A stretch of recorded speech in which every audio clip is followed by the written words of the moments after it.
markana magaalada Garowe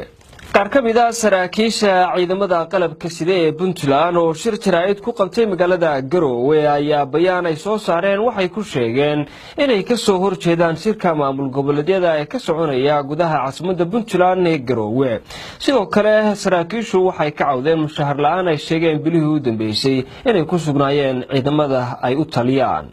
warkan faafahintiisa waxay noo diyaariyay wariyaheena Maxamed Bidaanshe saraakiisha ciidamada qalabka sida ee Puntland ayaa bayaan ay soo saareen waxay kaga hadleen arrimo badan ay ka mid yihiin doorashada foodo inagu soo haysa ee 2019 waxay kale saraakiishan ka soo jeesteen shirarka maamul goboleed ee ka socda magaalada Garowe ee caasimadda Puntland iyadoo saraakiishan ay tilmaameen inay taageersan yihiin dowladda dhexe ee federaalka Soomaaliya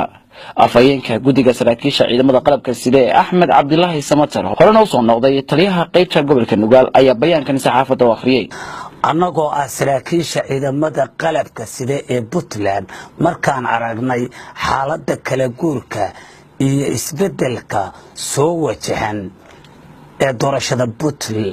doorashada madaxtinimada Puntland 2019 inta loo baahan yahay waa ruux muwaadin ah yaqaan suuhdimaha Puntland leedahay garan kara difaaca dibadda sugi kara amniga gudaha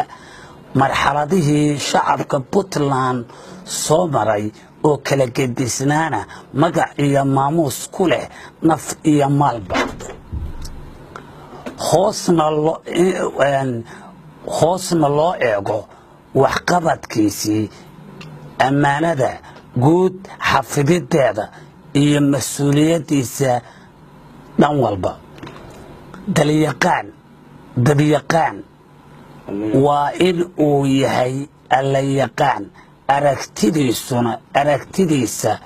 iyo waayo aragnimadiisuna ay qancin karto bulshada Puntland waa inuu leeyahay baasaboor Soomaaliya kana madax bannaan yahay baasaboor shisheeye waxaan soo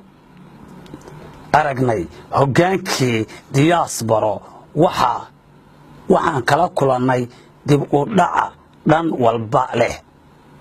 taasoo shacabku markhaanti ka yahay xag dhaqaale xag difaac xag amni xag xuquuq la'aaneed ciidamadii qalabka siday oo ahaa taayirkii dowladdu ku soconaysay dhaawacyadoodii agoomahoodii iyo wixii la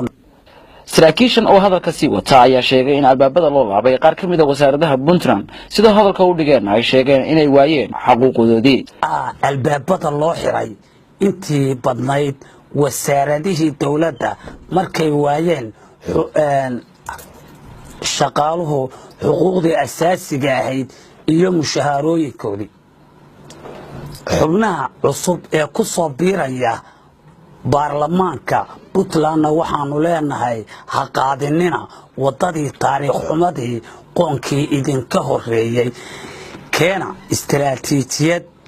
ilaahay raalli ka yahay ummadeenuna aayaheeda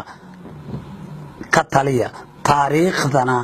haydiin gasho wax wanaagsan markaan aragnay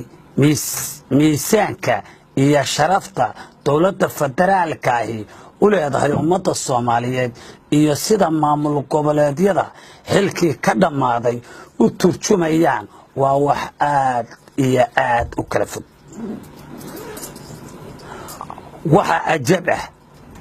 waxa ajab iyo la yaab ah dowladda federaalka xiriirkii baan u jirnay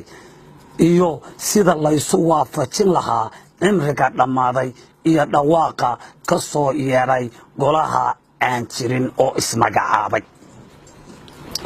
waxa hubaal ah arrinkaasi inuu yahay tallaabo uu qaaday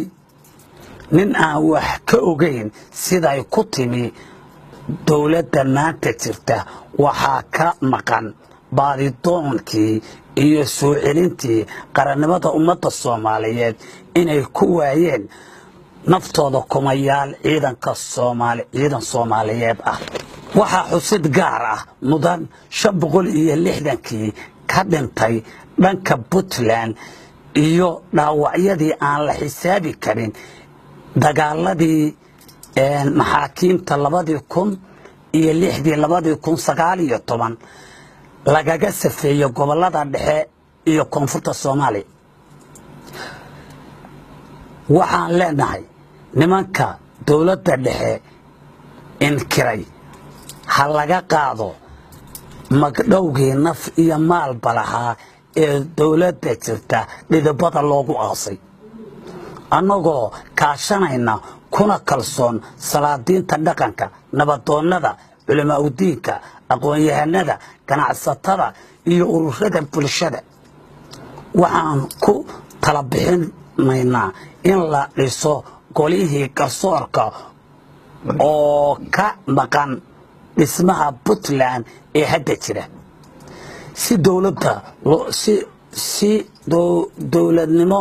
dhab ah iyo xisaabtan loo helo golayaal buuxa taas oo loo dhisi waayay in nin walba dantiisa ku fushado.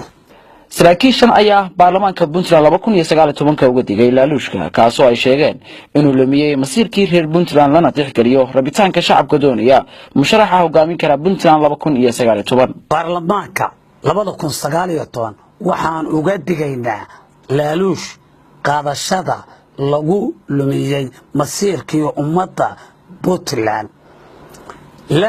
ayna tixgeliyaan rabitaanka shacabka mudnaantana la siiyo musharaxa astaamaha kor ku xusan buuxiye. arrintaas iyada ah ayaan saxaafadda annagu u soo gudbinay warmurtiyeedkiina ku leeyahay. waxaan intaa raacinaynaa haddii la waayo oo ay dhacdo in ay ku socoto sida tan iyo cagajiidkan waxaa imanaya heestii ahayd samandiidow dami baa kuu dhigan lagugu dili doono. ciidamaduna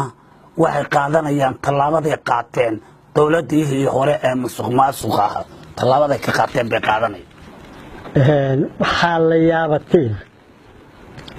oo fajac ah oo ummaddu ay qaadan laadahay Puntland waa tii federaal doontay oo dhistay oo muujisay inta dawlad goboleedana dhismahoodii ka qayb qaadatay taas oo ay uga jeeday ummadda Soomaaliyeed inay dib u asaasanto kadib markii colaadooda dhex galeen.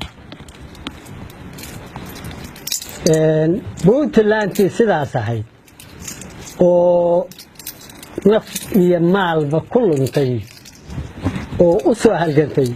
oo u soo hawlgashay waa ayaan daro magaalo madaxdeedii Garowe maanta in lagaga talinayo Soomaaliya baabeed. محمد أحمد شامع محمد بلانشي تلفزيون عالمي SBS Garowe.